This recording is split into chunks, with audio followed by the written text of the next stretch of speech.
QLD TQQQ. 지금 이 두 글자 때문에 마음이 두 갈래로 갈라지셨을 겁니다. 하나는 계절을 빠르게 불리고 싶다. 하나는 서울 아파트를 내 집으로 만들고 싶다.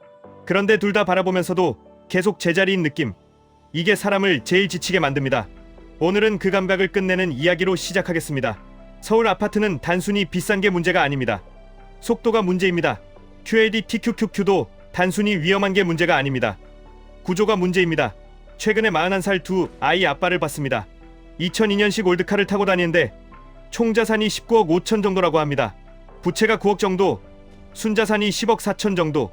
그런데 이 사람의 무기는 백도 인맥도 아닙니다. 딱 하나입니다. 아파트가 될 수밖에 없는 빌라만 산다. 이 말을 듣는 순간 QLD TQQQ가 떠오르지 않으셨나요? 사람들이 QLD TQQQ에서 무너지는 이유, 그리고 재개발 투자에서 무너지는 이유는 같습니다. 핫한 곳이 정답이라고 믿는 순간 이미 늦습니다. 이미 가격이 올랐고 내 자본이 들어갈 틈이 없습니다. 그때부터 사람은 조급해지고 레버리지를 도박처럼 쓰기 시작합니다. 반대로 돈이 되는 지점은 늘 같습니다. 사람들이 무서워서 피하는 곳, 귀찮아서 안 보는 곳, 그런데 구조적으로는 올라갈 수밖에 없는 곳. 주식에선 시장의 구조가 살아있는데 공포로 흔들리는 구간, 부동산에선 입지는 좋은데 낡아서 외면받는 블록. 서울 아파트를 사려면 서울 아파트를 지금 당장 사려고 하면 안 됩니다. 서울 아파트가 될 자산을 먼저 사야 합니다. 이게 이 41살 아빠가 한 일입니다. 그리고 이 논리는 QLD TQQQ에도 그대로 붙습니다. 내가 원하는 결과를 먼저 잡는 게 아니라 그 결과로 가는 구조를 먼저 잡는 겁니다. 많은 분들이 이렇게 생각합니다. 1억 모아서 들어가야지. 좀 더 모으면 더 안전하겠지. 그런데 그 사이에 화폐 가치는 계속 떨어지고 집값은 인플레이션을 타고 먼저 달립니다. 그래서 중요한 건 금액의 크기가 아니라 이 현금을 자산으로 바꾸는 속도입니다. 500만 원이든 1000만 원이든 3000만 원이든 구조가 맞으면 속도가 생깁니다. 여기서 오해가 생깁니다. 그럼 아무 빌라나 사도 되나? 아무 때나 QLD TQQQ를 사도 되나? 아닙니다. 아무 데나 들어가면 내버리지는 사람을 찢어버립니다. 그래서 기준이 필요합니다. 그 41살 아빠가 말한 기준은 세 가지였습니다. 이 세 가지는 부동산뿐 아니라 QLD TQQQ 같은 레버리지에도 그대로 적용됩니다. 첫째, 되는 판인가를 봅니다. 재개발은 법적 요건이 있어야 합니다. 노후도, 접도율, 기반시설 이런 것들이 됩니다. 주식으로 치면 기초 체력이 살아있는가입니다. 현물 기준 흐름이 완전히 망가졌는지, 산업 구조가 깨졌는지 이걸 먼저 봅니다. 둘째, 사람들이 정말 원하느냐를 봅니다. 주민들이 재개발의 필요성을 느끼고 동의가 모일 수 있어야 합니다. 주식으로 치면 수요가 살아있는가입니다. 사람들이 결국 다시 쓰고 결국 다시 돌아올 수밖에 없는 흐름인지 봅니다. 셋째, 시대가 밀어주느냐를 봅니다. 정책과 분위기가 정비사업을 돕는 방향인지 봅니다. 주식으로 치면 유동성과 금리, 규제와 정책, 시대의 큰 흐름이 성장 자산을 누르는지 밀어주는지 봅니다. 이 세 가지가 겹치면 시간이 내 편이 됩니다. 시간이 내 편이 되면 그 다음부터는 단가와 세팅의 싸움입니다. 좋은 걸 찾는 싸움이 아니라 버틸 수 있는 구조를 만드는 싸움입니다. 여기서부터가 실전입니다. 대부분의 사람은 임장부터 갑니다.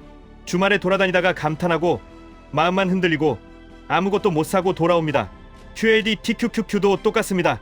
차트부터 보면 결국 손이 근질거리고 충동만 늘어납니다. 순서는 반대해야 합니다.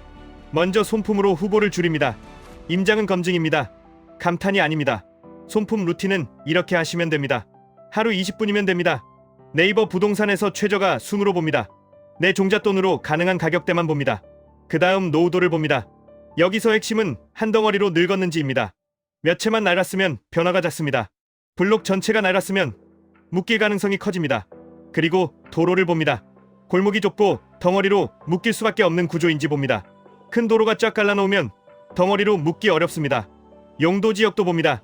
상업지역은 개별성이 강할 수 있습니다. 각자 높게 올려서 단독 개발로 끝날 수 있습니다. 이 경우 통 재개발의 힘이 약해질 수 있습니다. 이건 손품 단계에서 과감히 걸러야 합니다. 후보가 남으면 노드뷰로 1차 검증합니다. 정면에 하늘이 보이는지 봅니다. 하늘이 보인다는 건 저층이 넓게 남아있다는 뜻이고 개발 여지가 남아있다는 뜻입니다. 이 단순한 기준이 강력한 이유는 구조를 보게 만들기 때문입니다. 임장을 나가면 딱 네 가지만 확인하면 됩니다. 첫째, 동네가 덩어리로 늙었는가.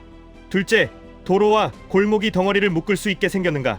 셋째, 주변에 대단지가 있고 그 대단지가 이 동네를 끌어올릴 이유가 되는가. 넷째, 사람이 움직일 이유가 생기는가. 직장, 교통, 학교, 하천, 생활 인프라. 여기서 사람들이 가장 많이 착각하는 게 하나 있습니다. 옆에 아파트가 있으면 재개발이 어렵다고 생각합니다. 그런데 요즘은 나홀로 아파트의 상품성이 떨어집니다. 대단지 커뮤니티가 필요해지고 주변 땅이 필요해집니다. 그래서 오히려 인접 지역이 재개발 동력이 되는 경우가 나옵니다. 이제 세팅입니다. 세팅이 없으면 좋은 곳을 사도 버티지 못합니다. QLD TQQQ도 세팅이 없으면 좋은 흐름을 알아도 흔들립니다. 부동산에서 세팅은 이렇습니다. 전세나 월세로 숨통을 만듭니다. 내 돈이 묶여서 생활이 흔들리지 않게 합니다. 시간이 흐르며 시세와 공시가가 오르면 담보대출로 투자금을 일부 회수하는 그림도 나옵니다. 그렇게 실투자금을 줄이면 버틸 힘이 생깁니다. QLD TQQQ에서 세팅은 이렇습니다. 진입단가를 낮추는 분할 구조, 현금 완충, 반등 구간에서 일부 수익 고정, 다음 조정을 준비하는 구조. 레버리지는 방향이 아니라 구조입니다. 구조가 이기면 그때부터는 신경을 덜 써도 됩니다. 이제 사람들이 속으로 묻는 것들을 정리해보겠습니다. 시간이 없는데 가능한가? 가능합니다. 오히려 시간이 없는 분일수록 매일 흔들리는 주식보다 느린 자산이 맞을 때가 많습니다. 다만 느린 만큼 초반 손품이 중요합니다. 불법 아니냐? 불법이면 끝입니다. 등기와 계약은 정석대로, 세금과 규정은 계속 바뀌니 최신 기준은 전문가와 확인해야 합니다. 다만 합법적인 범위에서도 구조로 승부 보는 투자는 충분히 존재합니다. 지금 늦지 않았나? 늦었다는 감각은 핫한 곳만 보기 때문에 생깁니다.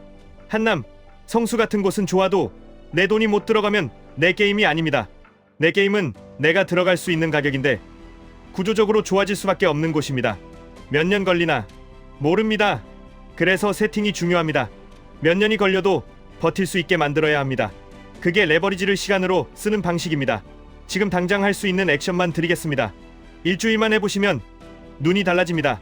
첫째 날, 내 종잣돈 기준으로 가능한 가격대를 정합니다. 둘째 날, 최저가 순으로 보면서 한 덩어리 노후 블록을 저장합니다. 셋째 날, 개별성 강한 곳을 버리고 덩어리로 묶일 구조만 남깁니다. 넷째 날, 로드뷰로 하늘이 보이는지 저층이 넓게 남아있는지 확인합니다. 다섯째 날, 후보 한 곳을 확정합니다. 여섯째 날, 임장은 한 곳만, 네 가지 증거만 체크합니다. 일곱째 날, 전세, 월세, 대출을 조합해 숨통이 막히지 않는지 계산합니다. 이 루틴을 돌리면 유망지를 찍는 게 아니라 필연을 찾는 눈이 생깁니다. 그리고 그 눈은 QLD TQQQ에도 그대로 적용됩니다. 가격을 맞추는 눈이 아니라 구조를 읽는 눈, 버틸 수 있게 세팅하는 눈. 그 눈이 생기면 서울 아파트는 꿈이 아니라 단계가 됩니다. 결론은 이것입니다. 좋은 것을 찾지 마십시오. 이길 수밖에 없는 구조를 찾으십시오. QLD TQQQ든 재개발이든 레버리지는 시안을 내 편으로 만들 때만 강해집니다. 지금까지 1분 투자 하이젠버그였습니다.